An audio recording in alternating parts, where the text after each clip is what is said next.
DuPont model का मतलब होता है जब एक से ज्यादा रेशियो को मल्टीप्लाई करके एक नया रेशियो निकल के आए और वो मीनिंगफुल आंसर आपको दे या मीनिंगफुल सजेशन आपको दे, हम लोग उसको डुपॉन्ट मॉडल बोलते हैं।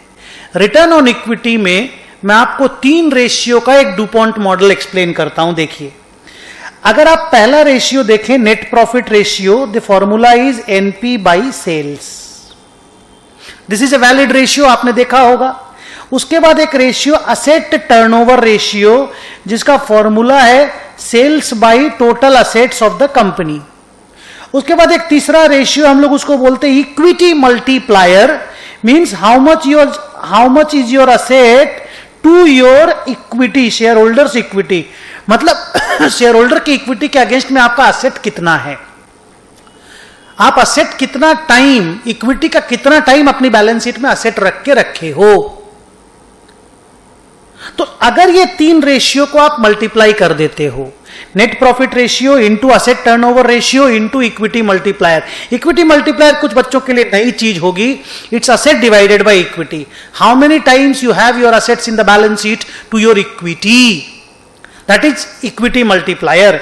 तो अगर मैं इन तीनों को मल्टीप्लाई कर दूं, आप देखिए सेल कट जाएगा, असेट कट जाएगा, बचेगा क्या, net profit by equity. Net profit by equity is nothing but return on equity, because return on equity का फॉर्मूला ही है प्रॉफिट बाई इक्विटी। अब ये रिटर्न बाई इक्विटी या प्रॉफिट बाई इक्विटी या रिटर्न ऑन इक्विटी का जो formula है, ये 3 फॉर्मूला 3 अलग अलग रेशियो को मल्टीप्लाई करके निकला, therefore we call it DuPont model of discussion.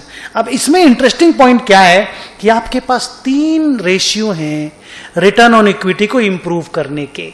अगर आपको रिटर्न ऑन इक्विटी बढ़ाना है, अगर नेट प्रॉफिट रेशियो बढ़ाइए, बढ़ सकता है, असेट टर्नओवर रेशियो बढ़ाइए, रिटर्न ऑन इक्विटी ऑटोमेटिक, बीच वाला बढ़ गया, तीनों का मल्टीप्लिकेशन ही तो है, वो भी नहीं बढ़ पाता है तो असेट बाई इक्विटी को बढ़ा लीजिए, ज्यादा डेट ले लीजिए बैलेंस शीट में, असेट बढ़ जाएगा, असेट बाई इक्विटी बढ़ा लीजिए, रिटर्न ऑन इक्विटी बढ़ जाएगा। लेकिन चीजें इतनी आसान नहीं है, रिस्क हमेशा इन्वॉल्व रहता है, बट स्टिल तीनों में से जो भी आपके फेवर में वर्क करे, उस रेशियो को इंक्रीज करके रिटर्न ऑन इक्विटी को बढ़ाया जा सकता है। डुपॉन्ट मॉडल इस चीज के बारे में हम लोगों को आइडिया देता है।